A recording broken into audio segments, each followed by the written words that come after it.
कलमपुर स्थित ओडिशा आदर्श विद्यालय रे खाली पड़िथिबा शिक्षक पदवी पूरण दाबी रे छात्र छात्री गणधारणा। स्कूल गेट न खोलिले कार्यानुष्ठान पई तागिद कले वीडियो। महामारी कोरोना पई स्कूल कॉलेज बंद थिला। स्कूल खोलिबार किछि दिन हेथिबा बेले मुंड उपरे वार्षिक परीक्षा। जणे मात्र शिक्षक रे चलीछि आदर्श विद्यालय रे साइंस कॉलेज। दीर्घ दिन विभागीय अधिकारी को गुहारी करथिले मध्य कुंभकर्ण निद्रा रे प्रशासन। शेष में बाध्य हुई फाटक बंद कर धारणा बसी छात्र छात्री। आसतु शुणा छात्र छात्री प्रतिक्रिया। सर नमस्ते, मो ना विलासिनी दुर्गा। मुझे पढ़े मो गाँव भैरी भिरकापड़ा।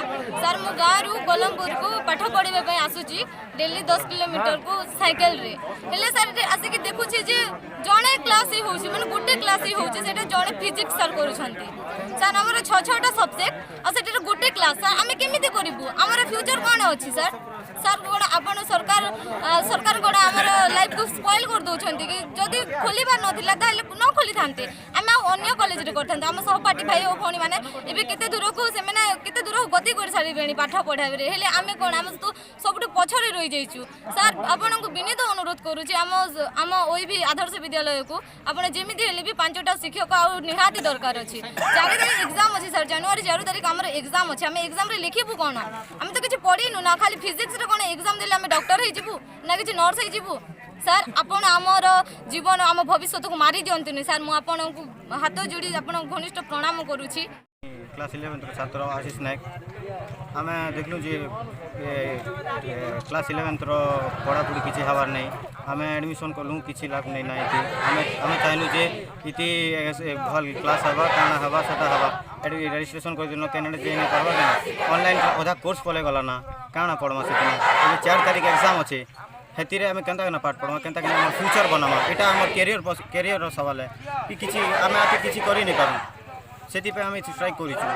जदि आम स्ट्राइक जदि टीचर नहीं आसबा से पर्यंत आम स्ट्राइक नहीं गुचु आम ये गुची टोटाली नहीं गुचु। जदि टीचर आसबे पिला आम गुचुमा। किछि समय पर स्थानीय बीडीओ प्रसन्न कुमार पटेल और बीईओ हरिशंकर बाग घटनास्थल में पहुंची केवल छात्र नेता मान सहित आलोचना करने को अनुरोध करथिले। खाली पड़िथिबा शिक्षक पदवी पूरण न हेले मुख्य फाटक खोलिबु नाही बोली छात्र छात्री प्रकाश करथिले। तेबे बीडीओंकर प्रथम प्रतिक्रिया कौन थिला आसंतु शुणिबा।